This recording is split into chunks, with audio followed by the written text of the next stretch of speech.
Olá! A ditadura militar faz parte da história recente do Brasil.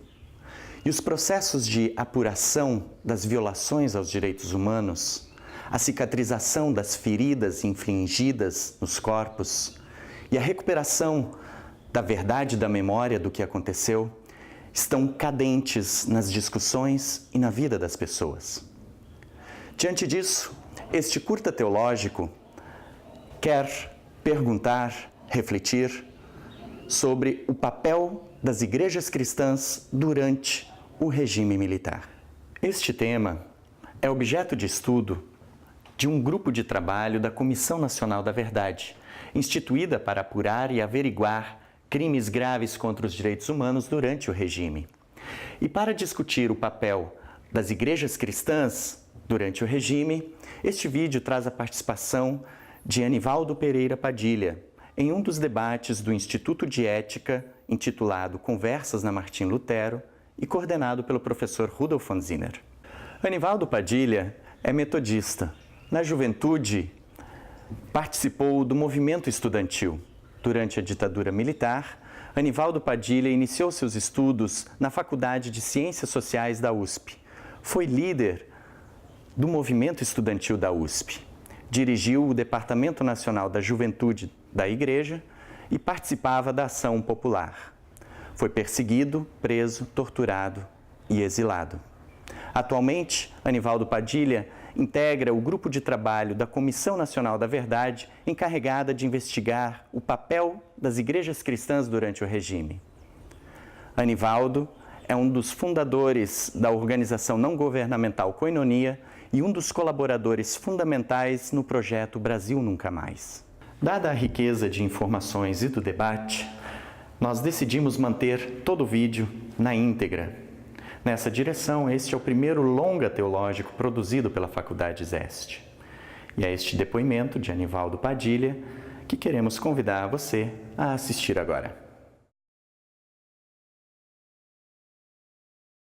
A gente sabe o papel das igrejas cristãs durante a ditadura, que eu chamo civil-militar, porque ela não foi somente liderada por militares, mas ela teve uma participação importantíssima do golpe, a preparação do golpe, depois a consolidação da ditadura, papel importantíssimo dos empresários, tanto capital industrial quanto capital financeiro, que financiaram o golpe e depois financiaram a ditadura, principalmente a repressão.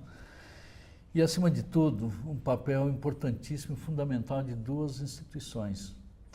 As igrejas, que foram fundamentais na preparação do golpe, na preparação daquele clima político, né, de disseminar a ideologia anticomunista, na verdade uma ideologia que se transformava como paranoia, né, diga, comunofobia que permeou as igrejas na época, e a mídia, na época a gente chamava grande imprensa, que foi, você tem a combinação, se eu posso chamar a mídia de instituição, mas o fato é que você tinha de um lado a grande imprensa que distorcia as informações, distorcia a realidade, e as igrejas que davam legitimação religiosa para o movimento golpista. E elas tiveram um papel importante tanto no momento que antecedeu o golpe, quanto nos anos posteriores, até a redemocratização. São aspectos que ainda precisam ser devidamente esclarecidos. Esse é um dos focos, né, da Comissão Nacional da Verdade. Nós sabemos que muitos setores das igrejas, principalmente católica, romana, protestantes ou evangélicas, né, agiram em resistência ao regime, posteriormente, por meio da educação popular, defesa de direitos humanos, proteção a perseguidos pela ditadura e também denúncias no exterior, né, contra a ditadura. E esse período realmente marcou o aprofundamento das relações, eu diria, entre protestantes e católicos romanos em busca da unidade na fé e nas ações em defesa dos direitos humanos e na luta pela restauração das liberdades democráticas. Nós sabemos que um dos momentos mais importantes, né, dessa colaboração ecumênica foi teve uma etapa, eu diria, uma segunda etapa concluída, que foi o projeto Brasil Nunca Mais, a etapa concluída em 2011 com a repatriação dos documentos do Brasil Nunca Mais, que foi entregue ao Ministério Público Federal. E um terceiro momento é agora a inauguração que nós tivemos também do site Brasil Nunca Mais Digital. Interessante que no momento da implementação do Brasil Nunca Mais, eu creio que ninguém tinha uma dimensão real da importância daquele trabalho. Hoje nós sabemos o que foi fundamental. Primeiro porque preservou documentos que eram preciosíssimos, né, na identificação dos crimes cometidos pela ditadura. Segundo, que estabeleceu um modelo para a Comissão Nacional da Verdade e para todas as outras comissões que surgiram no Brasil atualmente, né? O Brasil nunca tinha tido uma Comissão da Verdade. Ninguém sabia como estruturar e organizar uma Comissão da Verdade. Foi feito, inclusive, um simpósio internacional com a presença de 30 representantes de 30 comissões da verdade de várias partes do mundo, para que a comissão pudesse se alimentar da experiência deles, né? E, no fim, o projeto Brasil Nunca Mais passou a ser o modelo principal. As próprias outras comissões perceberam que a estrutura do Brasil Nunca Mais, a estrutura do relatório, ela apresentava avanços em relação às outras comissões. Então, quer dizer, acho que a gente pode... orgulho é pecado, né? Mas acho que a gente pode se orgulhar que, apesar de todo o papel nefasto que as igrejas tiveram no Brasil, houve um momento de iluminação, né? Diria de inspiração do Espírito Santo, que agiu e possibilitou que as igrejas dessem essa grande e enorme contribuição na luta contra a ditadura e na preservação da memória. Quer dizer, esses processos que eu mencionei, entre vários outros, demonstram o quanto é significativa a contribuição das igrejas foi, né, para o processo de redemocratização que o país vive desde 1988. Certamente é necessária uma investigação que faça jus a essa contribuição. É isso que estamos tentando fazer, em parte, na Comissão Nacional da Verdade. Entretanto, também é sabido que setores das igrejas colaboraram explícita ou implicitamente com o regime militar, seja por meio da repressão interna ocorrida dentro das igrejas e de delação de membros de suas fileiras aos órgãos de repressão, seja por meio da legitimação religiosa da ditadura, que, segundo uma visão recorrente na época, veio para salvar o Brasil do comunismo ateu. E a palavra ateu é significativa, é importante, é uma palavra-chave. As igrejas diziam, quer dizer, estão apoiando um regime, um movimento contra o comunismo ateu em defesa da civilização ocidental e cristã. Não há dúvida de que essa colaboração contribuiu para a violação de direitos humanos durante aquele período e que esse comportamento resultou em alto custo humano para suas vítimas. Eu diria também para as nossas igrejas. Muitas lideranças promissoras das nossas igrejas foram afastadas na década de 60 e 70 devido às suas posições em relação à ditadura. E eu acho que até hoje a maioria das nossas igrejas sofre esse vácuo de liderança que houve nas nossas igrejas. Mas, entretanto, esse aspecto colaboracionista das igrejas com o regime, ele é quase ausente das pesquisas historiográficas, especialmente em relação aos setores da Igreja Católica Romana, já que algumas pesquisas já foram realizadas em relação a algumas igrejas protestantes. É interessante que há mais pesquisas sobre o colaboracionismo de protestantes com a ditadura do que sobre protestantes e os setores protestantes que participaram da resistência.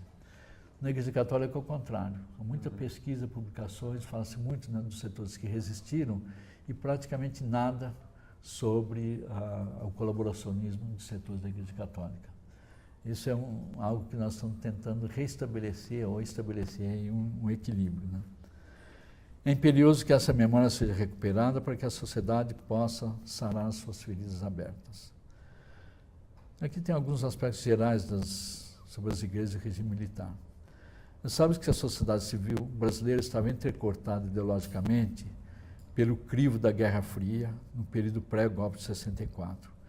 Por um lado, setores das igrejas se alinharam com o integrismo católico ou fundamentalismo protestante, anticomunista.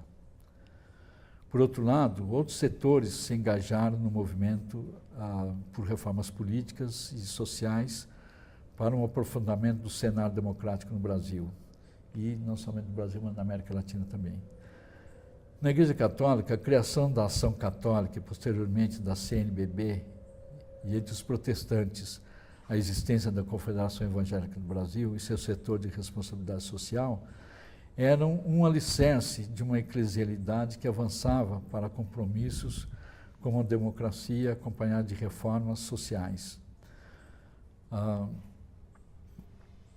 Nós pretendemos, num dos capítulos do nosso relatório, o capítulo sobre a participação das igrejas na resistência contra a ditadura, será, sem dúvida, um dos mais relevantes com relação aos processos de redemocratização no Brasil. Na Igreja Católica, nós tivemos o que se chama, no nosso meio protestante, chamamos de fundamentalismo, na Igreja Católica se chama de integrismo. Né? O integrismo da Igreja Católica, anterior ao golpe, numa luta contra o comunismo, é também bastante conhecido. Quer dizer, as marchas da família com Deus pela liberdade, a cruzada nacional feita pelo padre Patrick Peyton, que trouxe ao Brasil a campanha chamada Rosário em Família. Daí vem aquele slogan, a família que reza unida, permanece unida. Quer dizer, o foco na família não foi por acaso.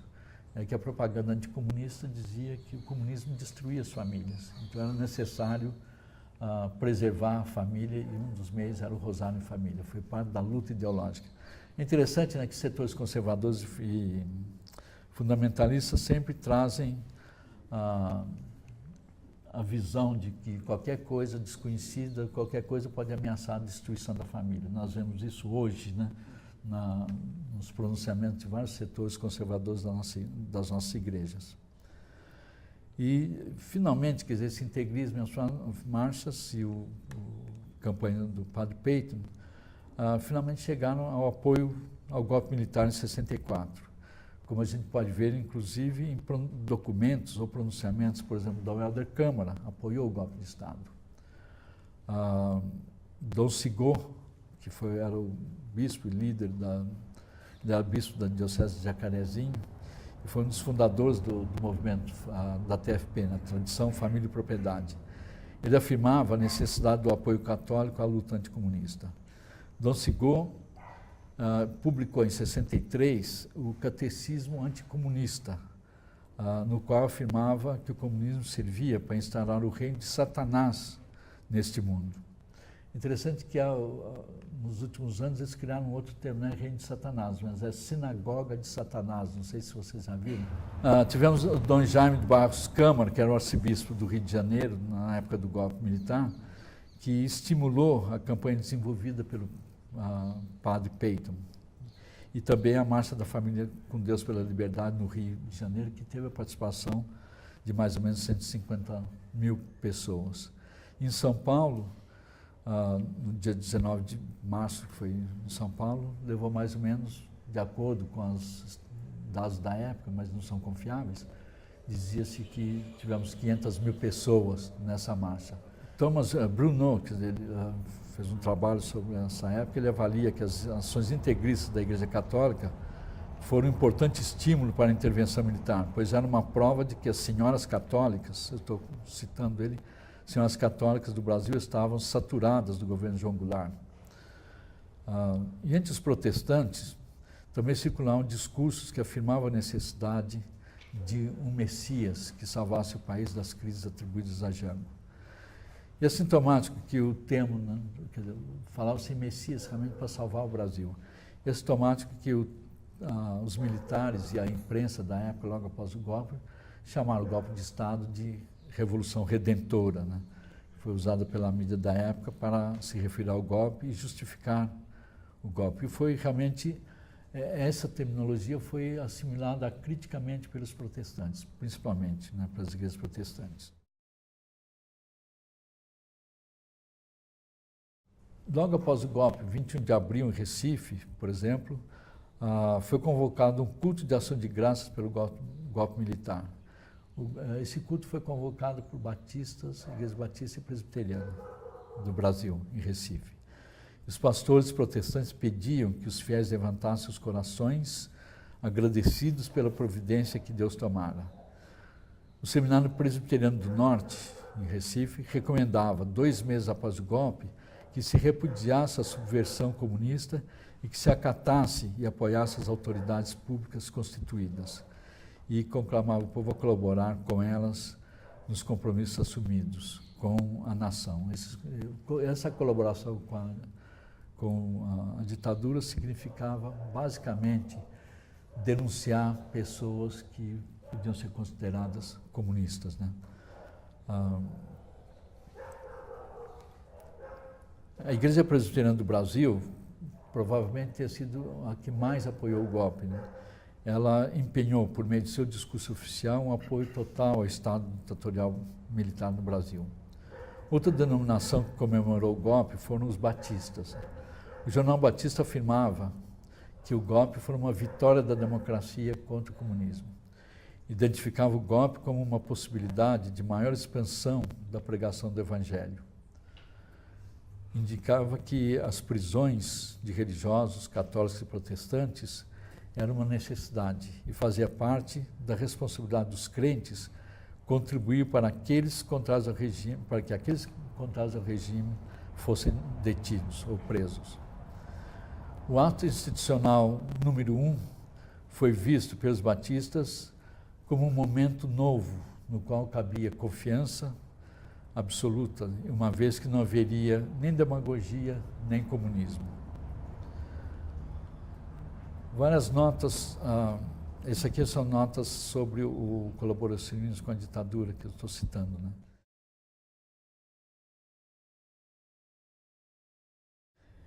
Entre 51 e 68, a Igreja Católica Romana esteve bastante dividida ideologicamente. Até mesmo após o golpe militar, essa divisão permaneceu. São quase nulas as informações do colaboracionismo católico com a ditadura militar. São quase nulas por parte da Igreja Católica, devo acrescentar. Ainda já coletamos algumas informações nos arquivos do antigo SNI e no Arquivo Nacional, que mostram mais ou menos, indicam indícios fortes de colaboração da hierarquia católica, membros da hierarquia católica com a ditadura. Por exemplo, Docigot chegou a propor publicamente em 66 a prisão de Dom Helder Câmara. E Dom Eugênio Salles, aí nós temos um documento, ele em um momento em 69, há um registro no relatório do serviço do Centro de Informação do Exército, que nós tivemos acesso, que mostra que há um jornalista que foi preso junto com vários outros, numa época em que parece que o Exército tinha detonado uma célula do Partido Comunista no Sindicato dos Jornalistas do Rio. E um dos jornalistas, na verdade era fotógrafo, estava se recusando a colaborar. Esse é o que diz o comunicado. E então há uma conversa entre o diretor do ICOD, lá do Rio, com o comandante do Primeiro Exército. Aí o comandante, o ajudante, não sei como é que se chama, o ajudante de ordem, alguém, o secretário do comandante, escreve no telegrama de volta dizendo: o comandante já conversou com Dom Eugênio Salles, pedindo a Dom Eugênio que telefone para a esposa desse fulano, do jornalista, como se o telefonema fosse de sua própria iniciativa, e dizer a ela que ela deve procurar o comandante do Primeiro Exército, porque é a única pessoa que pode ajudá-la, e pode ajudar seu marido que está preso. Mas o que é interessante é que, antes, o preâmbulo desse telex diz que o prisioneiro se recusa a colaborar e, portanto, é necessário fazer pressão psicológica sobre ele. E aí vem a ligação do comandante do Primeiro Exército. Ou seja, Dom Eugênio Salles, que a Igreja Católica, os setores da CNBB, o ano passado, após a morte dele, os setores da mídia, tentaram apresentar como alguém que apoiou prisioneiros políticos, quer dizer, se mostra na documentação do Exército, do SNI, do Serviço Secreto do Exército, como um grande colaborador. E diz também a nota que 2 dias antes, Dom Eugênio, isso conversa do comandante, o comandante Dom Eugênio tinha estado numa reunião da CNBB e na qual se discutia a emissão, né, a publicação de um documento da CNBB criticando as prisões que tinham ocorrido naqueles dias. E Dom Eugênio afirma que conseguiu, numa linguagem de hoje, digamos, né, conseguiu melar a reunião, não permitiu que a CNBB emitisse esse documento. E disse que ele estava viajando para Roma naquele dia, que na volta ele faria um pronunciamento a favor das prisões. Nós não conseguimos localizar ainda esse pronunciamento dele.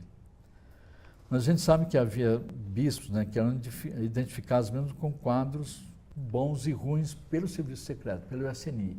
Identificava os bispos que eram bons, de confiança, e aqueles que eram suspeitos, né? Em 65, quer dizer, o general Castelo Branco tentou expulsar na ordem dos dominicanos do Brasil, devido ao compromisso sociopolítico daquela ordem religiosa. Até 1970, a maioria dos bispos silenciou-se ante o regime militar e a sua truculência. Dom Paulo Evaristo Arnes, por exemplo, né, quando houve o golpe, o início do golpe, que o general Mourão sai de Juiz de Fora em direção ao Rio de Janeiro, Dom Paulo estava em Petrópolis nessa época. Ele saiu ao encontro das tropas do general Mourão Filho para levar assistência religiosa àquelas tropas, abençoar as tropas que estavam marchando para o golpe de Estado. Como veremos mais à frente, essa disposição de conluio entre igrejas e ditadura se rompe para alguns setores das igrejas. Durante o governo Médici, foi entre 69 e 74, que foi um dos mais duros períodos da ditadura, as relações de colaboracionismo se dão subterraneamente, enquanto alguns bispos se posicionavam claramente contra a ditadura, outros a defendiam ou mantinham diálogos sigilosos com os militares. É importante lembrar que é nesse período que surge aquele grupo, pequeno grupo dentro da CNBB, liderados por isso, quando a CNBB, quando assume a presidência, os dois parentes, os primos aqui do Rio Grande do Sul, né, Dom Ivo e Dom Aloysio Blaschreiter, né, que assume a direção da CNBB e abre espaço para vários outros bispos que se colocaram claramente contra a ditadura, mas eram não mais que 22 bispos na época, uma CNBB composta por mais de 300 bispos.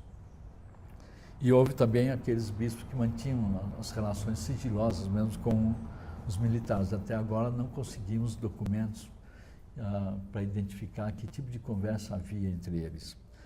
Sabemos que houve repressão interna, né, contra padres, religiosos e leigos por parte de membros da hierarquia católica. Além disso, não se sabe exatamente qual foi o papel dos capelães militares católicos. E aqui está difícil, um dos pontos da pesquisa nossa, da investigação, que a gente não consegue avançar. Até agora pedimos, já agora recentemente, um ofício ao Ministério da Defesa, solicitando a lista dos capelães e onde eles serviram. E já tentamos obter essa informação por parte da CNBB e também não conseguimos. Existe o que se chama ordinariado, né, dos capelães, que é dirigido por um bispo.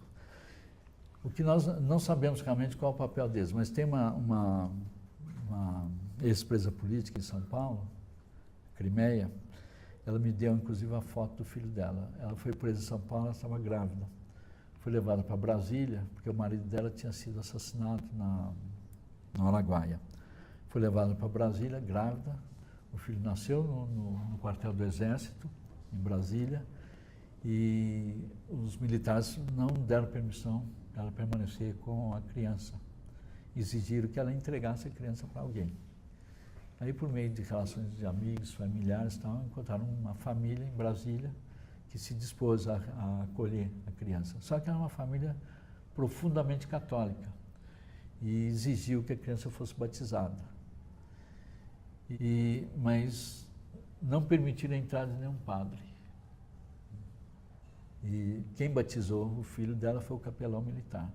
Ora, um capelão que está lá naquele quartel, dando assistência religiosa aos oficiais do Exército, é impossível que ele não soubesse a existência de tortura e de assassinatos naquele quartel. Ele tinha pleno conhecimento, né? Nós não conseguimos ainda descobrir quem era esse capelão, apesar de termos a data em que ele serviu, o quartel onde ele estava servindo.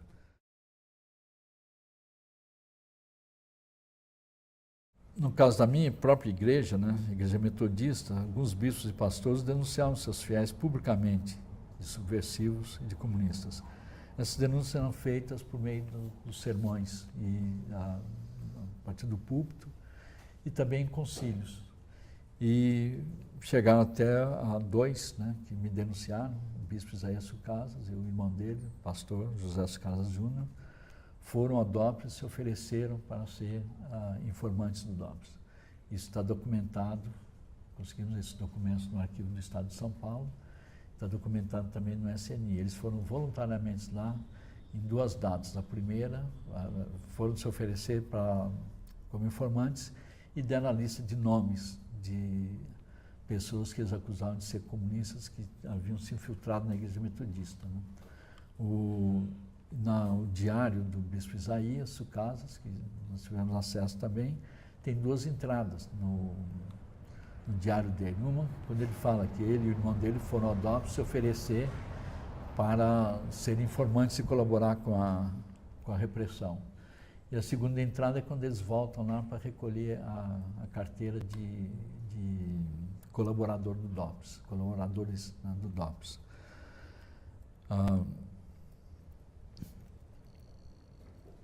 Quer dizer, quando eu fui preso, eu fiquei muitos anos sem saber quem eram o bispo Isaías e outros, porque quando eu fui preso, numa das sessões de tortura em que eu era submetido, eu negava que era comunista, e aí um dos torturadores gritou e falou: bom, você quer que acredite em você ou no pastor que afirma que você é comunista? Foi só no começo da década de 2002, por aí, que eu, quando tive acesso aos documentos a meu respeito que estavam no SNI e no DOPS, é que eu descubro que eram esses dois irmãos. Eu tinha vaga suspeita, eu suspeitava de um outro pastor, achando que aquele que tinha denunciado, mas a suspeita se confirmou depois, né? Na própria igreja metodista, em 68, os bispos fecharam a faculdade metodista de teologia em São Bernardo e expulsaram a maioria dos alunos. É meio uma crise política interna na igreja.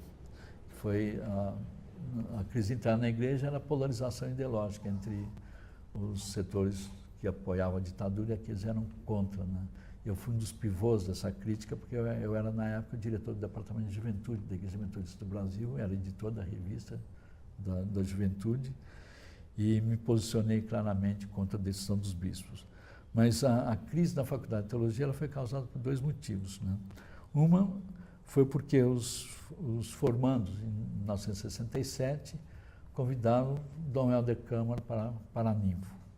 Isso foi considerado um insulto pela cúpula da igreja por dois motivos. Um, eles alegavam que era impossível não haver na igreja metodista alguém com capacidade para ser paraninfo de formandos de teologia, né, da faculdade metodista.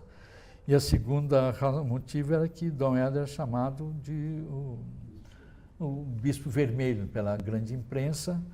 O nome dele já estava proibido de ser citado na imprensa, né, pela ditadura, e era considerado uma pessoa não grata pelo regime militar.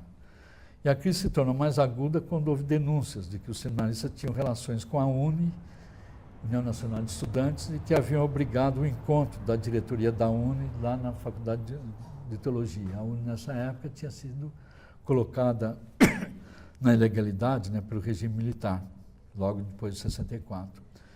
Agora, os bispos, para dissimular um pouco as verdadeiras motivações políticas, os bispos usaram como motivo argumentos moralistas, que acusavam os alunos e alunos de violarem certas regras morais estabelecidas pela igreja. Eu me coloquei totalmente ao lado dos alunos nessa época e acabei sendo, como era se esperar, demitido da direção do Departamento de Juventude da Igreja. mas foi mantido na direção da revista, que era um outro departamento. Das igrejas evangélicas, talvez a que mais agiu institucionalmente em apoio à ditadura foi a Igreja Presbiteriana do Brasil, a IPB. Aliás, é importante pensar, né, que ela se antecipou ao golpe militar. Já em 62, a liderança da igreja decretou a intervenção no Seminário Presbiteriano de Campinas e expulsou alunos e professores, entre eles Rubem Alves e Richard Shaw, que na época lecionava lá. Foram dois dos, eu diria, precursores protestantes do que posteriormente ficou conhecido como Teologia da Libertação. Em 1965, o pastor Boanerges Ribeiro é eleito presidente do Supremo Concílio da Igreja Presbiteriana do Brasil e inicia um processo de expurgo dos setores considerados progressistas, ou como eles chamavam, ecumenistas ou modernistas. Como, por exemplo, um dos livros importantes que narra todo esse período é do João Dias de Araújo, nosso amigo e irmão que faleceu recentemente, no livro que ele escreveu que se chama Inquisição Sem Fronteiras. Entre várias medidas repressivas, a igreja fechou seu seminário em Campinas em 67, expulsou 39 alunos.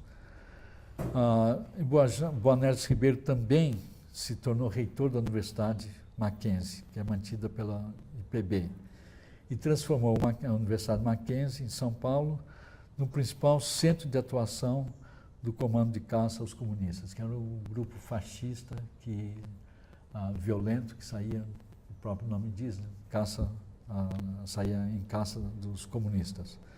E que foi o que teve a atuação principal, que provocou o que se chamar de Guerra da Maria Antônia, ou seja, quando o CCC liderou um grupo de estudantes para invadir a Faculdade de Filosofia da USP, que era em frente ao Mackenzie. Eu estudava lá naquela época, estava no momento da invasão. E que foi depois, o conflito provocou a atuação, né, a intervenção da Polícia Militar, e o prédio da Faculdade de Filosofia, Ciências e Letras, lá na Maria Antônia, foi incendiado.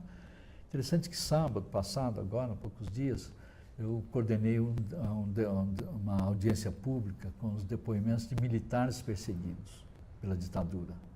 Que coisa que pouca gente pensa, né? As pessoas não pensam que os militares também foram perseguidos. Nós temos uma lista de cerca de 7.500 militares que foram perseguidos. Se você pensar em termos proporcionais, provavelmente tenha sido o grupo que mais sofreu repressão, com exceção dos povos indígenas e camponeses, né?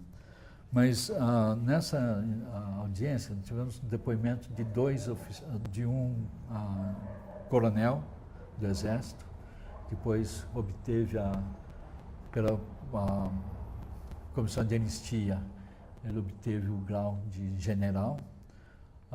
Um que foi oficial dos fuzileiros navais, e o outro, um coronel, que foi comandante de um destacamento importante da Polícia Militar de São Paulo.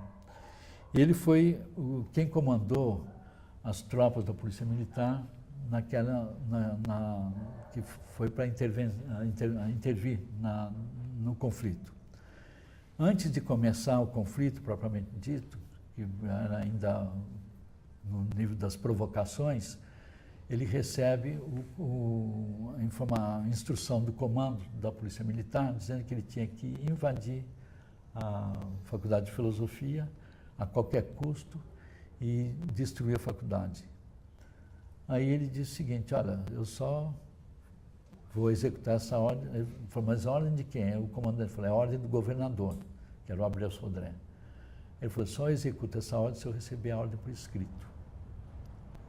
Porque menos de meia hora depois chega o comandante e destitui esse coronel do comando da tropa e traz um outro coronel para comandar a tropa. E esse coronel realmente invadiu. E o coronel falou que ele respondeu ao comando dizendo: não, se eu tiver que invadir, eu vou ter que invadir o Mackenzie primeiro.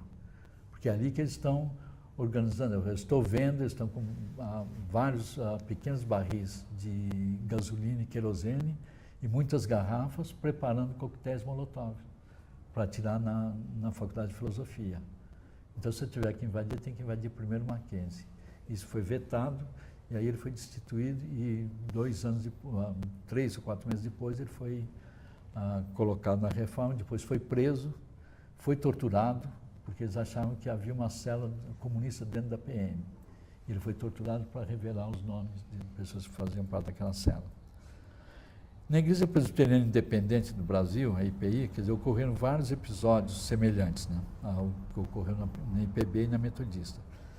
O seu presidente, o pastor Daily Rezende França, mantinha relações estreitas com os militares e fazia pronunciamentos públicos a favor da ditadura e usou de seu poder para perseguir membros da igreja que discordassem das suas posições. Um exemplo foi a intervenção no Seminário Teológico da Igreja, lá em São Paulo, e a expulsão de todos os alunos, em 1968. E não é por acaso que alguns membros dessa igreja serviram diretamente ao regime militar, inclusive nos órgãos considerados estratégicos da ditadura. O coronel José Walter Faustini, presbítero dessa igreja, ele foi chefe do Serviço Nacional de Informação em São Paulo. Ele era coronel do Exército. E quando o Médici criou a Assessoria Especial de Relações Públicas da Presidência da República, ele nomeou o pastor e jornalista da IPI, Sérgio Paulo Fredi, para o cargo de diretor em São Paulo. Na Igreja Batista é conhecida as posições pró-golpe e subsequente apoio à ditadura por parte de 2 de seus principais líderes nacionais, os pastores Enéas Tonini, né, de São Paulo, e Nilson Amaral Fanini, no Rio de Janeiro. Ambos mantiveram relações bem próximas com os setores dos governos militares, inclusive com cursos na Escola Superior de Guerra, como é o caso de Nilson Fanini. No caso do Tonini em São Paulo, a igreja dele, que é perto do Ibirapuera, em São Paulo, onde fica o comando da Sudeste do Exército, da região Sudeste, 3 dos comandantes militares daquela unidade, durante a ditadura, frequentavam a igreja de Tonini e eram acolhidos sempre de forma, não somente os 2, mas praticamente vários oficiais que eram protestantes ou talvez batistas, frequentavam essa igreja lá. Um dos casos mais emblemáticos de colaboração de pastores com a repressão é o do pastor e capitão do Exército Roberto Pontusca. Ele era capitão do Exército e se apresentava também como capelão do Exército e servia parte do seu tempo no DOI-CODE em São Paulo, ou na Operação Bandeirantes.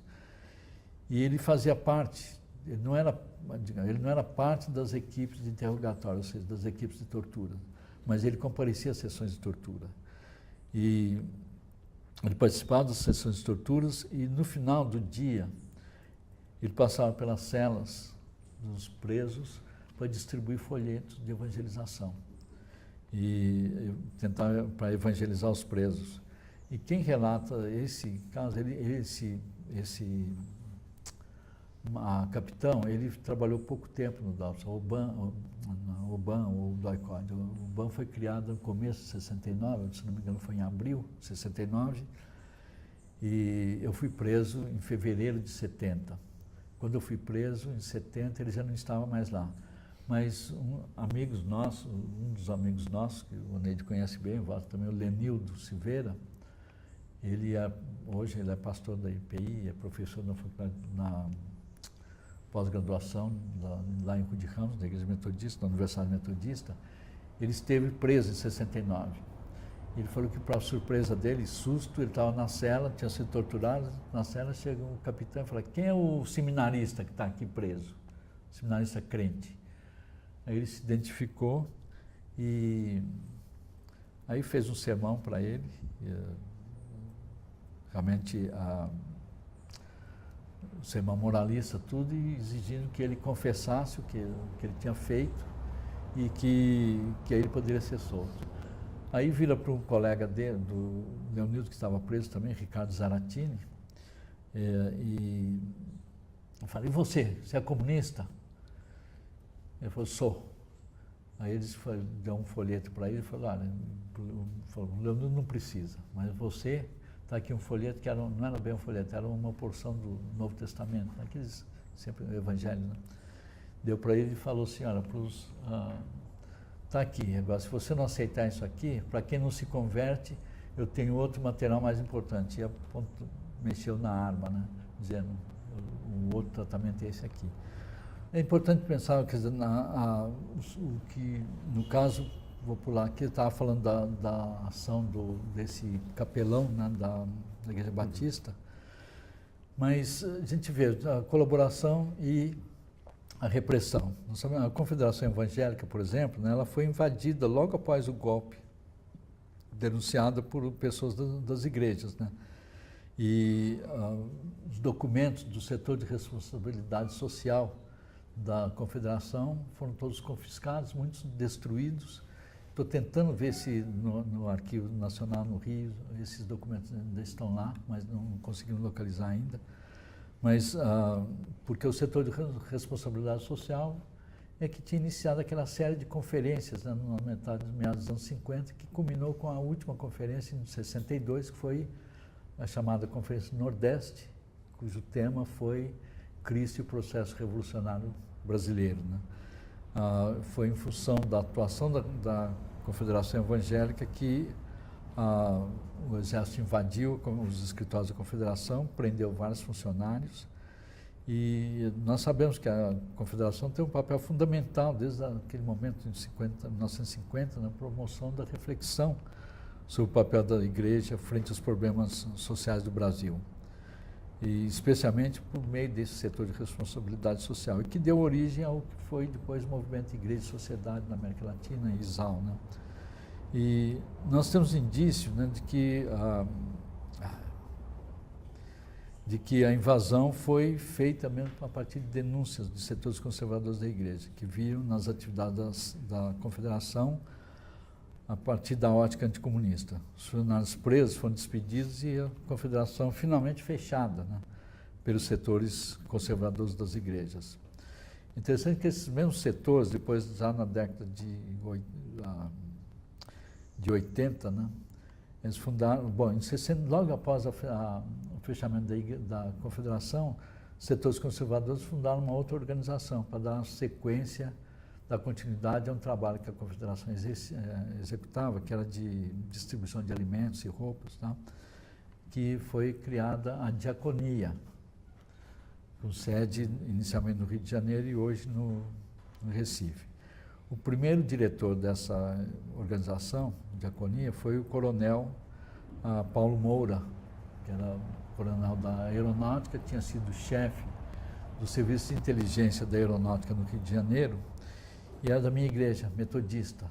Eu o conheci muito bem naquela época e tivemos muitos embates, né, em concílios, e ele, depois, quando eu voltei para o Brasil, eu estive com ele e perguntei para ele por que ele ainda era o secretário executivo de Diaconia. Perguntei para ele por que Diaconia tem um oficial do Exército, né? Uma organização da igreja tem um coronel como diretor. Ele falou assim, desde a fundação da Diaconia foi uma conversa que nós tivemos com a Embaixada Americana, o serviço da USAID, para criar uma organização que pudesse continuar combatendo o comunismo no Brasil. E eu era um homem de confiança para exercer essa função. É claro que a Diaconia passou depois por várias mudanças, ele deixou de ser diretor em meados dos anos 80, e a Diaconia passou por uma grande mudança interna. A partir de 99 ela passou a ter uma outra visão, outra função. Hoje é uma organização que ela não nega esse passado, né? As pessoas que estão em Diaconia não negam esse passado, mas ela é totalmente, absolutamente diferente do que foi antes, né? E a Diaconia foi uma organização muito grande, chegou a ter escritórios em praticamente todos os estados do Brasil e em várias cidades do interior, né?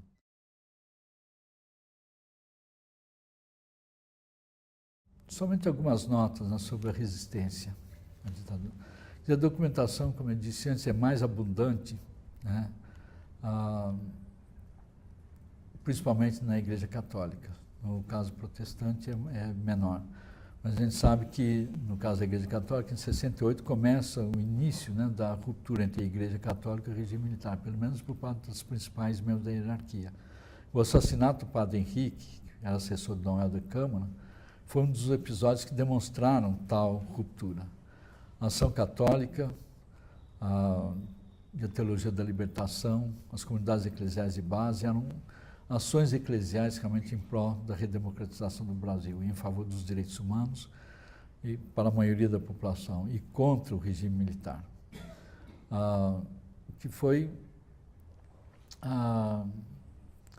que tudo isso veio em função, né, na esteira do Concílio Vaticano II e principalmente da Conferência do CELAM, ocorrida em 68.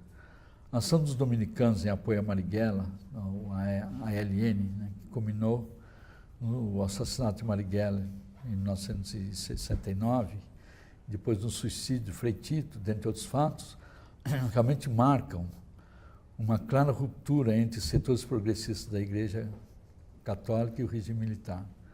A ação comum entre católicos e protestantes, né, principalmente, eu já mencionei o trabalho de documentação, que foi o caso de Tortura Nunca Mais, coordenado por Jaime Wright e Dom Paulo, e financiado pelo Conselho Mundial de Igrejas, foi realmente deu a visão da possibilidade de um ecumenismo progressista, né, no país, fugindo em grande parte daquilo que era antes considerado quase as relações intereclesiásticas só. Vários protestantes foram presos, torturados, mortos, desaparecidos ou exilados. Eu fui somente um deles, mas o Zwinglio Dias, que muitos conhecem, né, um teólogo, historiador também, um cientista da religião, que é presbiteriano, o Paulo Wright, né, que presbiteriano também, Ivan Mota Dias, que é irmão do Zwinglio. O Paulo e o Ivan estão desaparecidos. E temos também a Eleni Guariba, que era minha colega na Igreja Metodista e colaboradora da revista, da qual eu era o redator. Esses três últimos estão desaparecidos, mas temos vários outros protestantes menos conhecidos que foram presos. Tem o Juarez Brito, por exemplo, que era presbiteriano, colhi depoimento recentemente da Apolo, esqueci o sobrenome dele, que era presbiteriano também. A grande suspeita, por exemplo, da morte, sobre a morte, as circunstâncias da morte, né, do Breno Schumann, né? Que a suspeita de que não houve realmente um acidente, mas que tenha sido provocado, porque as circunstâncias são muito semelhantes, né, ao assassinato da Zuzu Angel e também da Branca Moreira Alves, né, a mãe do Márcio Moreira Alves, e ela é membro da Comissão Justiça e Paz do Vaticano. É somente alguns sinais, exemplos, né, da participação na resistência por parte de protestantes.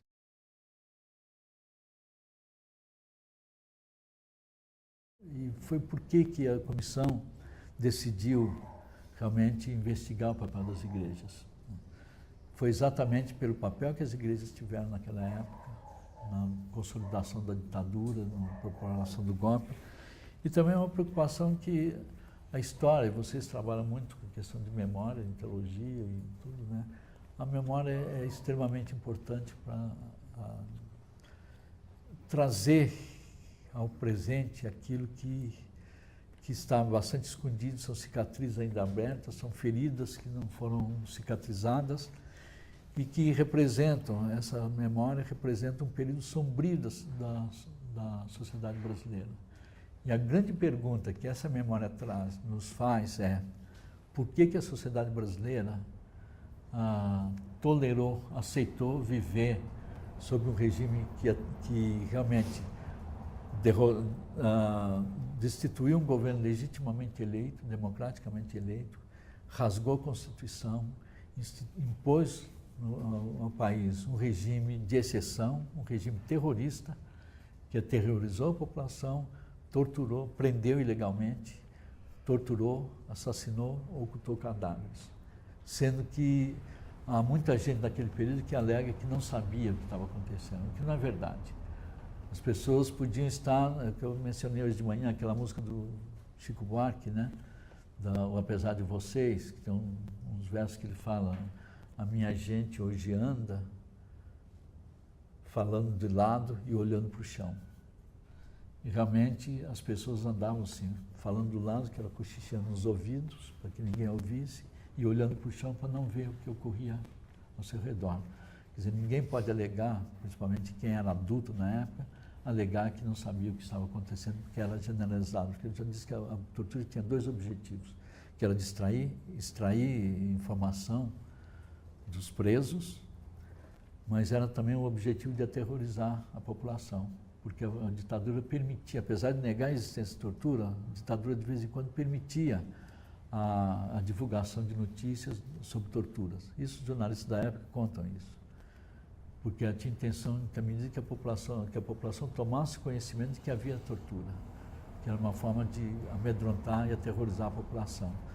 E essa é uma questão, quer dizer, porque o nosso passado como igrejas, temos que olhar, obviamente, né, dialeticamente, tivemos setores que resistiram, mas aqueles setores que apoiaram. Sabemos que os setores das lideranças da nossa igreja que apoiaram foram maiores, mais amplos do que aqueles que resistiram. Nós que resistimos fomos minoria. E quando eu vejo a situação das igrejas hoje, pelo menos o que ocorre em determinados setores, principalmente no chamado campo evangélico ou neopentecostal, eu fico bastante preocupado, porque é aquele mesmo caldo, eu diria, caldo de cultura fascista que serviu de base para a ação reacionária e colaboracionista dos setores das nossas igrejas, esse mesmo caldo de cultura permanece intacto até hoje. Só que o anticomunismo já não é mais o que move esses setores, mas é a homofobia, são os temas relacionados a temas culturais, né? Homofobia, direitos reprodutivos, direitos da mulher, que movem esses setores, que permite que esses setores sejam, mais uma vez, manipulados por uma direita, uma elite, né, brasileira que nunca conseguiu conviver com a democracia. Daí a importância da gente trazer esses fatos para que a gente consiga, talvez, realmente dizer tortura nunca mais, né? Nunca mais, que isso nunca mais se repita no Brasil. Obrigado, gente. Vamos conversar, que já falei demais. Obrigado. Para saber mais sobre a Comissão Nacional da Verdade, acessar o seu regimento interno, seu plano de trabalho e todo o material disponibilizado pela própria comissão, acesse o link que aparece no final do seu vídeo. No mais, nós ficamos por aqui. Até o próximo Curta Teológico.